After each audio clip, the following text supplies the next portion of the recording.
Behind the carefully practiced smiles, the champagne receptions, and the language of opportunity, there existed a parallel world few wanted to acknowledge.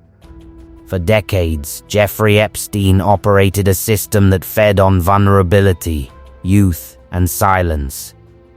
But Epstein did not work alone. One name surfaces again and again in witness testimony, investigative files, and whispered conversations within the fashion industry: Jean-Luc Brunel.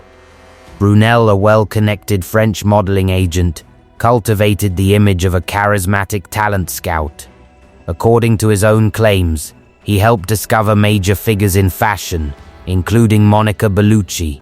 To outsiders, he was a man who opened doors. To investigators and survivors, he appears as something far darker: a recruiter, a facilitator, and potentially the missing link that allowed Epstein's network to stretch across continents. By the time Epstein was arrested in July 2019, Brunel had vanished. His disappearance, occurring just one day after Epstein's arrest, was not lost on investigators. For many, it looked less like coincidence and more like foresight. Epstein's world of power and protection.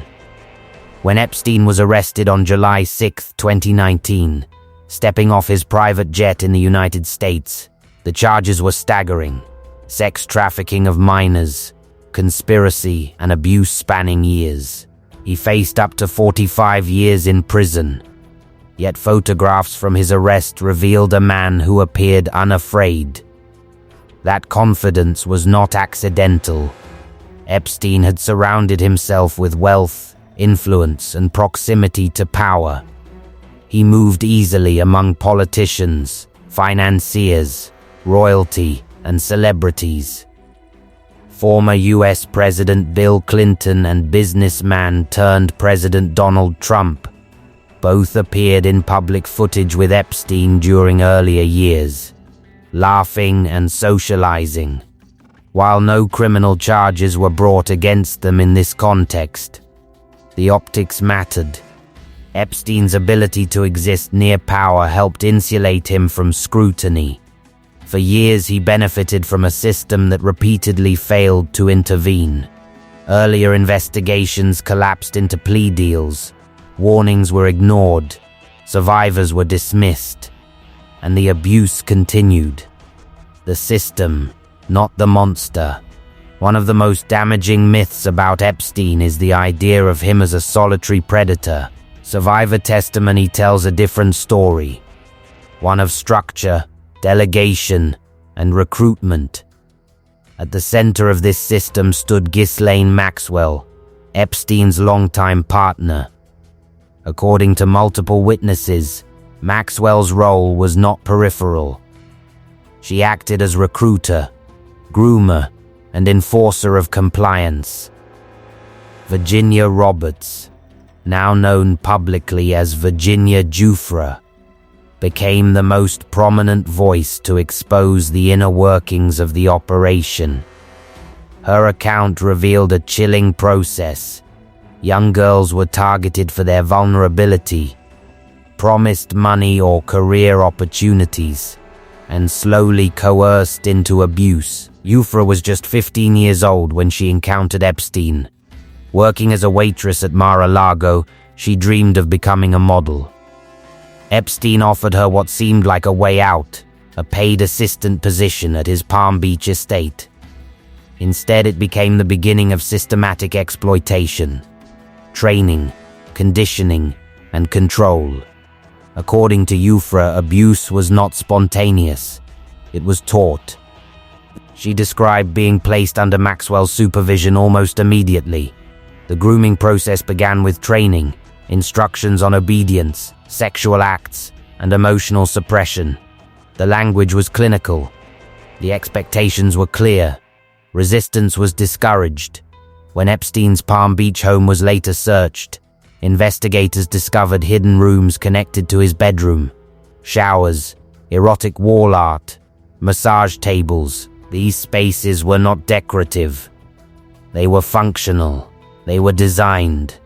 What Jufra described was not chaos. It was routine. The recruiters, exploitation of the exploited.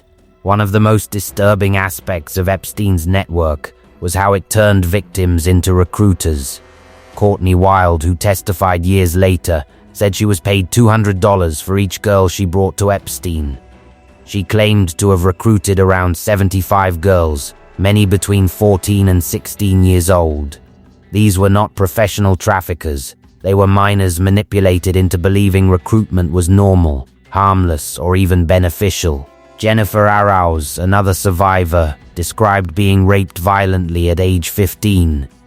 Her testimony echoed a common refrain among victims, the knowledge that speaking earlier might have spared others.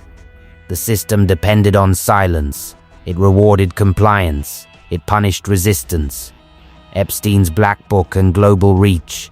Investigators later obtained Epstein's Black Book, a massive contact directory spanning hundreds of pages. It contained names and numbers of celebrities, politicians, business figures, and, critically, large collections of young women listed by city.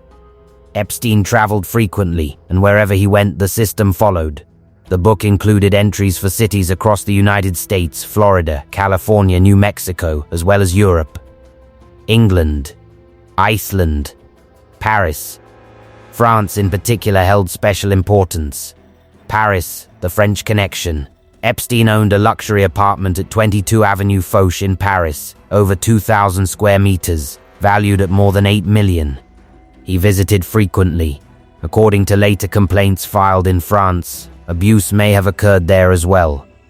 French authorities eventually opened a preliminary investigation into rape and sexual assault involving minors. Several victims came forward, including French nationals.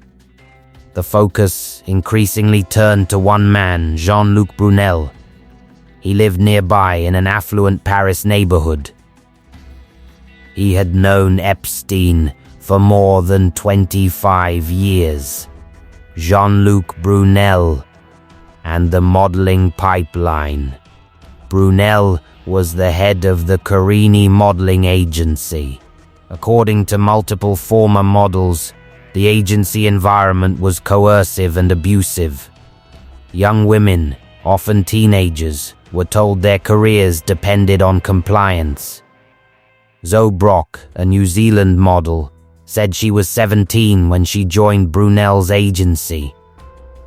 She described him as predatory, claiming that refusal led to professional punishment. Other models echoed similar experiences, sexual advances, implied threats, and an industry culture that protected powerful men. Messages cited in investigative files included coded language, suggesting the availability of minors. One message referred to a Russian teacher with 2x8, interpreted by investigators as a 16-year-old girl. Brunel denied all allegations, but his reputation within the industry had long been an open secret. Witnesses who saw the pattern. French socialite and artist Hermine de Clermont-Tonnerre described her own experience at Epstein's Palm Beach home in the 1990s. She said Maxwell attempted to maneuver her into Epstein's presence under false pretenses. Clermont-Tonnerre was older and more confident than many victims, and she recognized the trap. Others were not so fortunate. Journalist Michael Gross, who interviewed Brunel in the 1990s, said he sensed Brunel routinely crossed ethical and legal boundaries. Brunel reportedly boasted about his power to create or destroy careers. Power was the currency. Fear was the enforcement mechanism. Death, silence, and unanswered questions. On August 10, 2019, Jeffrey Epstein was found dead in his Manhattan jail cell. Authorities ruled it a suicide. To many victims, it felt like a final betrayal. Epstein escaped trial. He escaped sentencing. And he took critical knowledge with him. Jean-Luc Brunel, eventually arrested in France, would later die in custody in 2022, under circumstances officially ruled a suicide. Once again, a central figure vanished before testimony could fully unfold. The pattern was impossible to ignore. What remains? The Epstein-Brunel affair is not just a story of individual crimes. It is a case study in institutional failure, how wealth shields abuse, how industries silence victims, and how power rewrites consequences. It forces uncomfortable questions. How many people knew? How many chose not to act?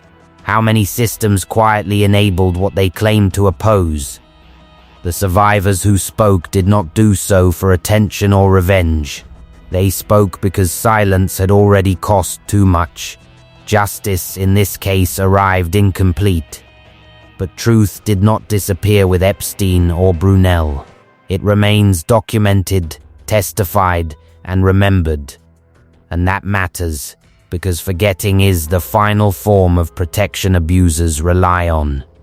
If you want more deep, factual stories that expose how power actually works behind closed doors, like and subscribe. Your support keeps these stories visible and keeps silence from winning again.